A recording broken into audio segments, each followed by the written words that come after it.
Chapter 6. Healthy spirituality has always been a question of putting a number of things into delicate balance and then walking a tightrope so as not to fall off either side. Spiritual health is very much the task of living the proper tension between a number of things. 1. The tension between contemplation and action. How much of our lives should be given over to action and how much to prayer? What is the essence of religion? Private prayer and private morality, or service to others and social justice? What ultimately will save the planet?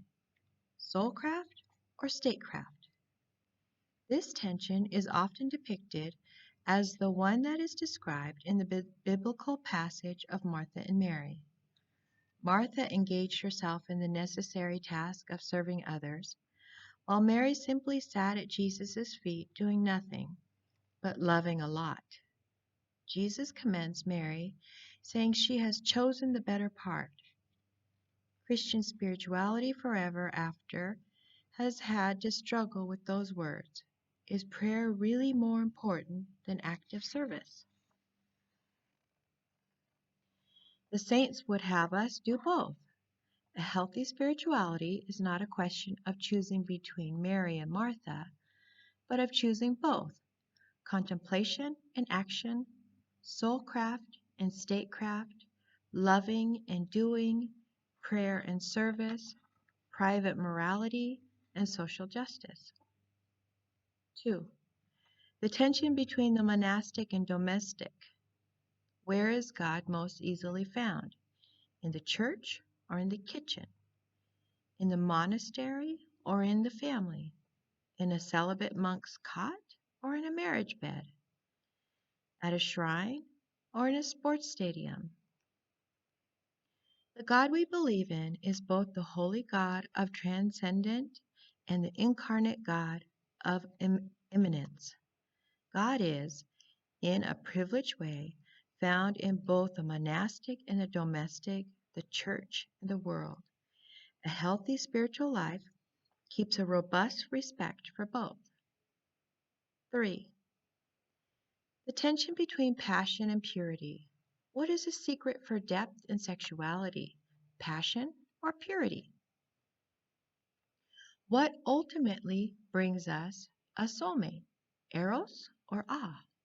Again, the saints would say it is both. Sexuality will only surrender its real depth and arouse its singular power to unite when it is surrounded with both the fire of passion and the reticence of purity. 4. The tension between duty and personal actualization. What ultimately is the higher call, duty or personal fulfillment? Are we in this world called to serve others or to exercise fully the talents that God has put into us? Which calls us to the higher moral imperative, that which comes from family, church, and country, or that which comes from those centers within us that ache for the personal in love, art, achievement, and immortality? Again, if the saints can be believed, it is a question of both of balance, of walking a tightrope, of living a daily tension. 5. The tension between this life and the next. What is more important, this world or the next? Within what perspectives do I make decisions? The span of my years here on earth or the horizon of eternity? How much potential happiness should I sacrifice here in this world in view of eternal life? Is this life a valley of tears or valley of opportunity? The Christian view is that both are important. When Jesus said, I have come so that you may have life, he was referring both to life after death and life after birth.